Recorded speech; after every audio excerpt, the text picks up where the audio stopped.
Hello everyone and congratulations for qualifying W examination. अब exam तो पास कर लिया है आप लोगों ने, तो पोस्टिंग के बारे में भी सोच रहे होंगे।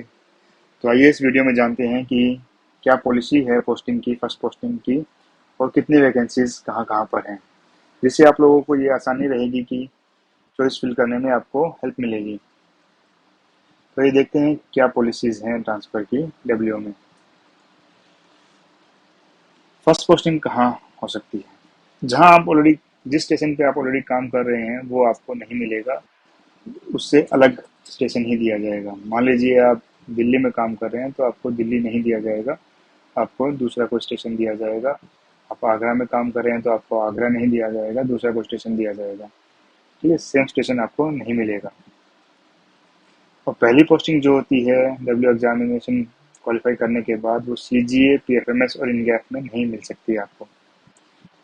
इन तीन मिनिस्ट्रीज में आपको, डिपार्टमेंट में आपको पहली पोस्टिंग नहीं मिलेगी।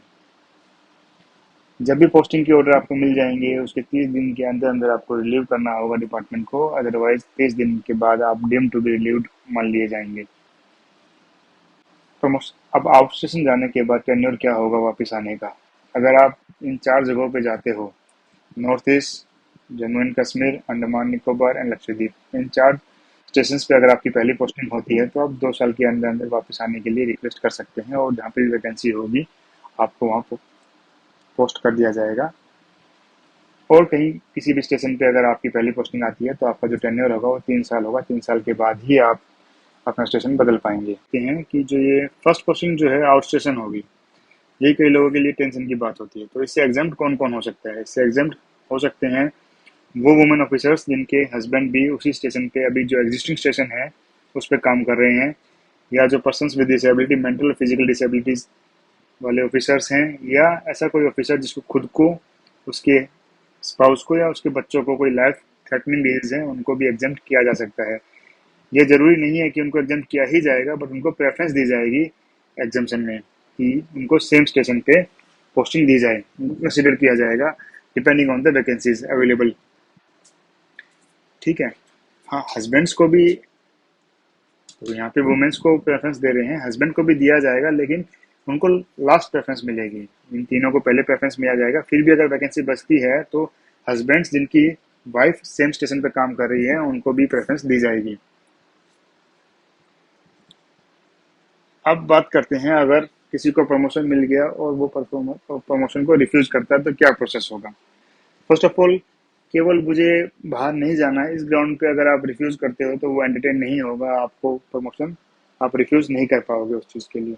कोई और रीज़न है, मेडिकल है या कोई और फैमिली इशू है, जो आपके पास उसका प्रूफ है, कोई डॉक्यूमेंटेड प्रूफ है, तो उसके साथ आप अपनी CGA को रिक्वेस्ट भेजेंगे रिफ्यूजल के लिए। अगर आपकी एक्सेप्ट होती है रिक्वेस्ट रिफ्यूजल ऑफ प्रमोशन की, तो आपको 1 साल के लिए डिबार कर दिया जाएगा। जिस डेट से आप रिफ्यूज करते हो प्रमोशन को, उस डेट से 1 साल के लिए आपको डिबार कर दिया जाएगा, और डिबारमेंट पीरियड में आपको डेपुटेशन पे जाने के लिए भी अलाउ नहीं किया जाएगा।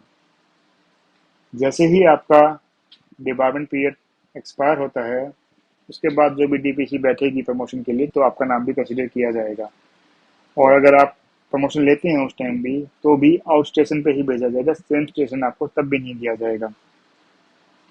आप, अगर दोबारा प्रमोशन दिया जाता है आप तब भी रिफ्यूज करते हो तो आपको फिर 1 साल के लिए डिबार किया जाएगा, और ऐसा ही चलता रहेगा। आप रिफ्यूज करते रहेंगे तो 1 1 साल के लिए डिबार करते रहेंगे आपको। लेकिन जो रिफ्यूजल का कारण है वो केवल ये नहीं हो सकता कि आपको आउट स्टेशन नहीं जाना है, ये कारण वैलिड नहीं है।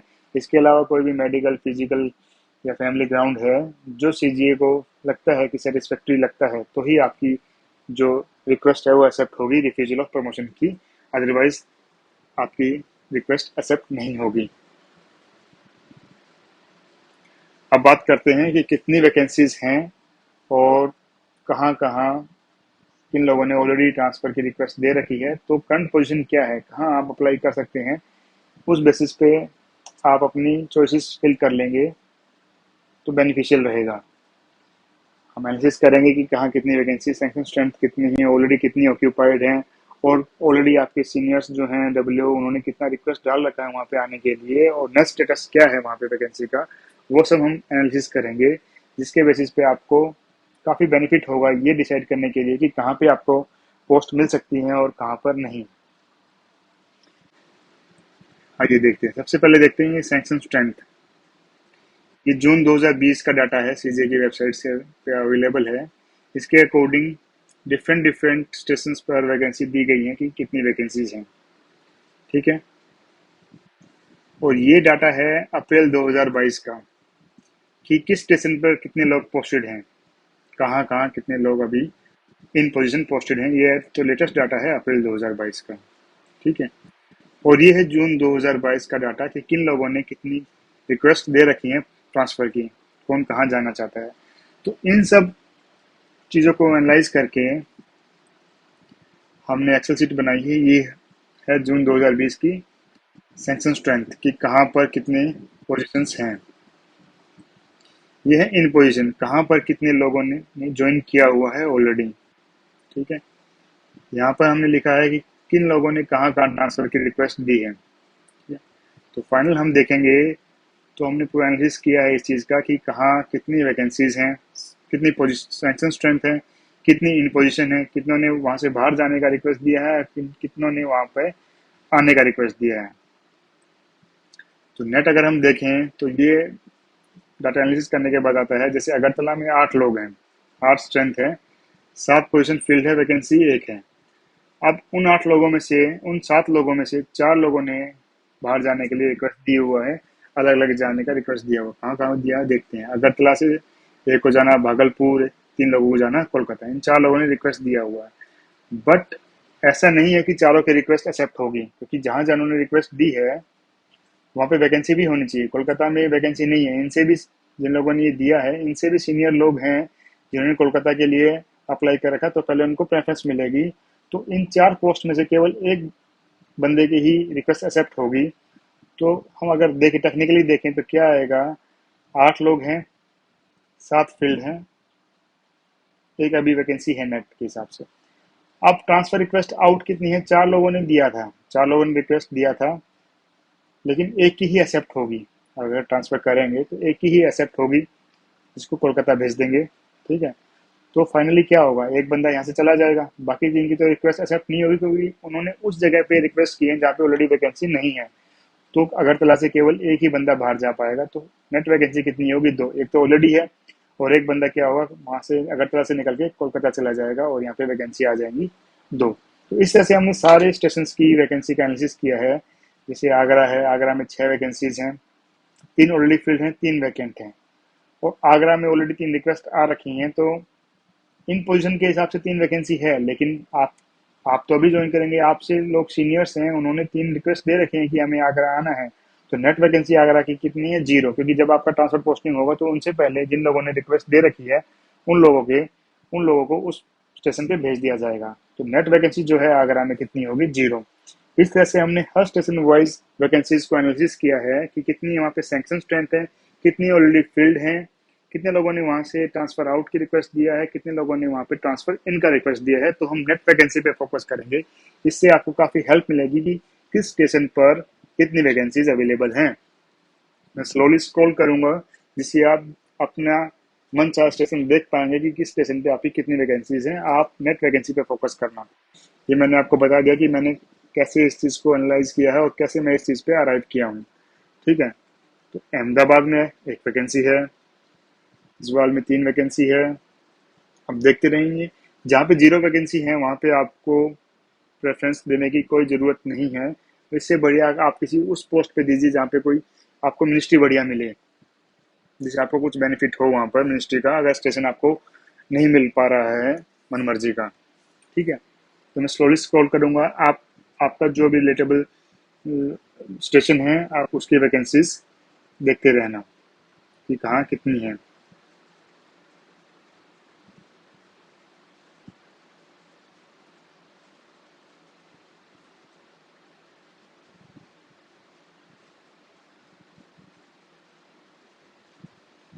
सबसे ज़्यादा वैकेंसीज तो दिल्ली में ही हैं अभी भी वैकेंट, और मुझे लगता है मोस्ट लोग आना भी दिल्ली ही चाहते हैं।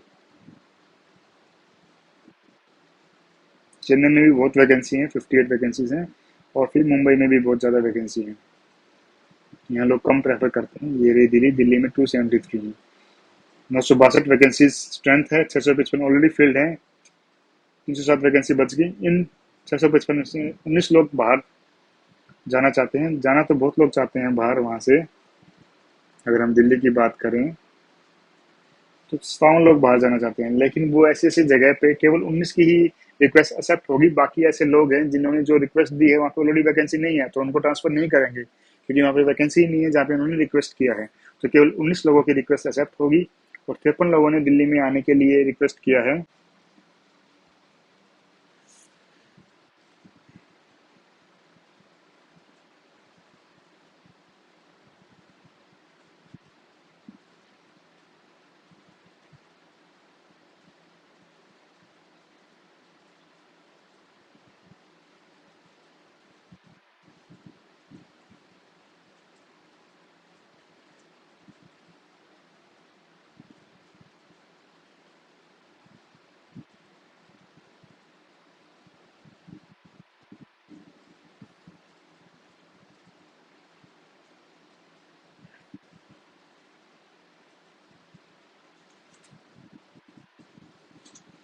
लद्दाख में पहले वैकेंसी नहीं थी 2020 में, बाद में एक वैकेंसी बना दी गई थी, बढ़ा दी गई थी इसमें, तो इसलिए 0 वैकेंसी है अभी इसमें। पहले वैकेंसी नहीं थी 2020 में, बाद में यहाँ पे भी एक वैकेंसी ऐड कर दी गई थी। सैंक्शन स्टैंड नहीं थी, अब एक सैंक्शन स्टैंड वहाँ पे बना दी गई है पोजीशन एक।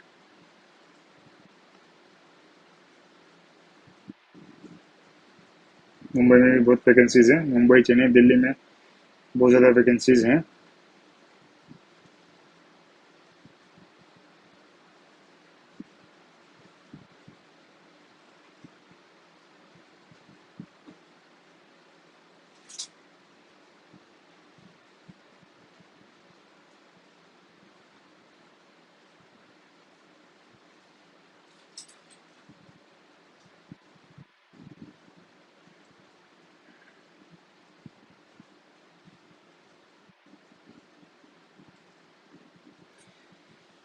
तो ये सब वैकेंसी पोजीशन थी। आप अपने जो भी स्टेशन है, वांटेड स्टेशन, डिजायर स्टेशन है आपका, आप उस पर चेक कर लीजिए कितनी वैकेंसी अवेलेबल है नेट वैकेंसी के हिसाब से, और आपको डिसीजन लेने में थोड़ा इजी रहेगा।